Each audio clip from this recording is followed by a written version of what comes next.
guy. His socks were put up a little too high. His shorts were a little too small. And I walked over to him and I said, hey, I was so excited that someone was going to be there. I said, hey man, you want to play basketball? And he kind of looks down at me and he has like this little attitude and he says, well, why else would I be in the gym? I'm like, man, I don't even know you. You got an attitude. I said, what's your name? He said, my name is Barack. I said, nice to meet you. And so for the next few years, he started playing basketball with this young man named Barack Obama. And I looked up to him, and not just because he's taller than me. I looked up to him because he had been out in the real world, working, doing community organizing, community service out of the basement of a church in Chicago for almost 7 years. And I was a young guy coming right out of Brown, straight into grad school. So he was almost 30 years old, and I was just about 21 years old, and he seemed to be so mature.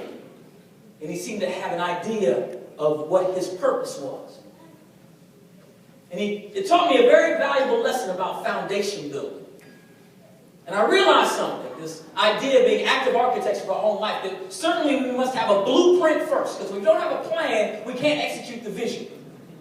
But just as important as our plan or our blueprint is the foundation that we need to support the structure, to support the life we want, to support the community we want. And I believe that the size and thickness of the foundation is directly proportional to the size of our goals and dreams. If we have big goals, if we want it to look a certain way, we need a thick foundation to support that.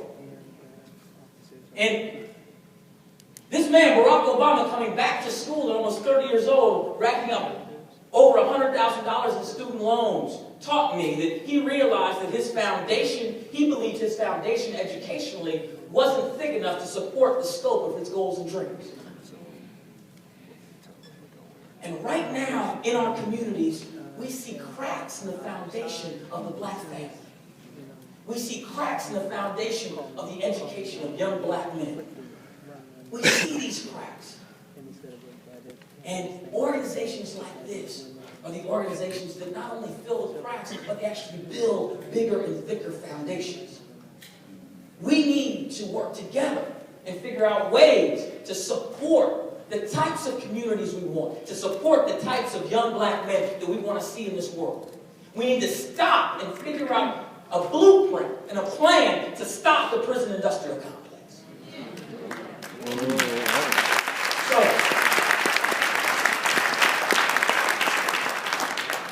So we can look towards someone like our current president. We can look towards him and look at how the choices that he made and the steps that he took to get to where he is. It's no mystery. It's no great smoke and mirrors. It's a combination of what I call working hard and working smart.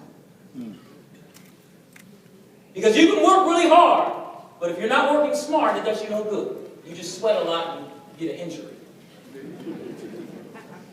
And you can work smart, but if you're lazy, that'll only go so far. But that combination of working hard and working smart creates efficiency. It creates change.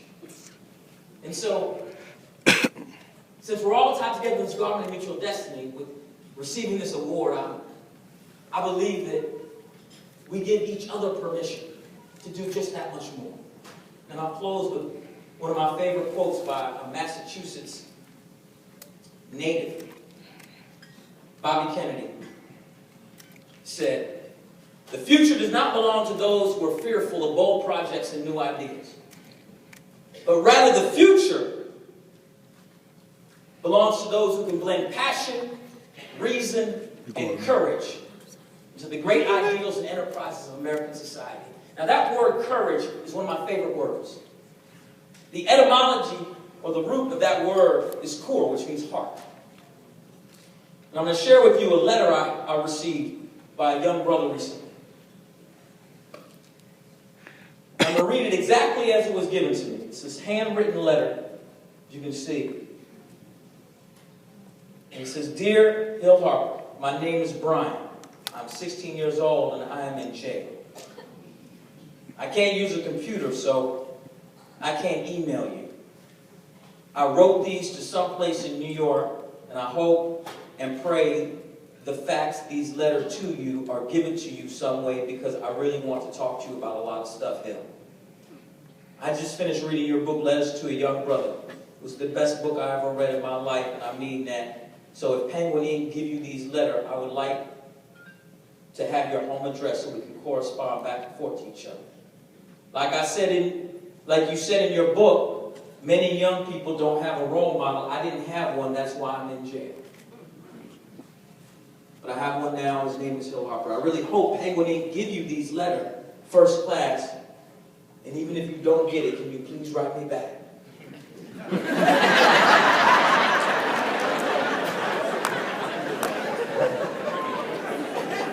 I read in your book that you play in CSI New York. I like that show. I also like CSI Miami, but I do like this show a little bit. It's a video. A video. Whose is it?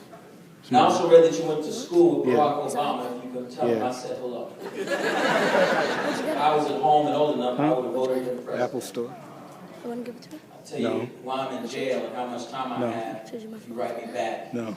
Or even if you ever get my letter, which I hope you do. You don't like this one? But that's everything for now. Please write back. Your friend and brother Brian. You guys, I'm tired of getting letters from Brian. Don't put that phone in front of my And thing. Brianna's. Don't put that phone in front of my thing. And Diane. It's not in front of the camera. The camera's all the way back. We gotta help. We gotta do something. I don't want to get any more of these letters. I get too many of them. Let's figure out a way to say, we're not going to allow anyone to send our young men or young women to prison anymore.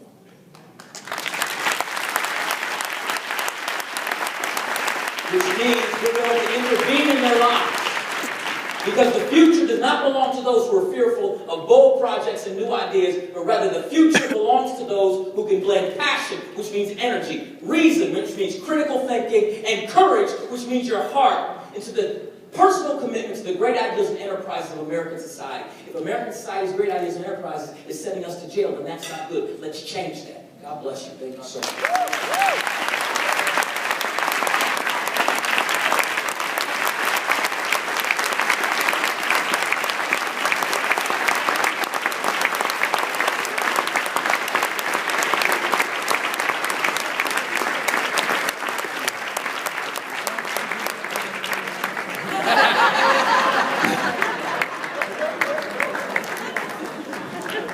Bill Harper, ladies and gentlemen.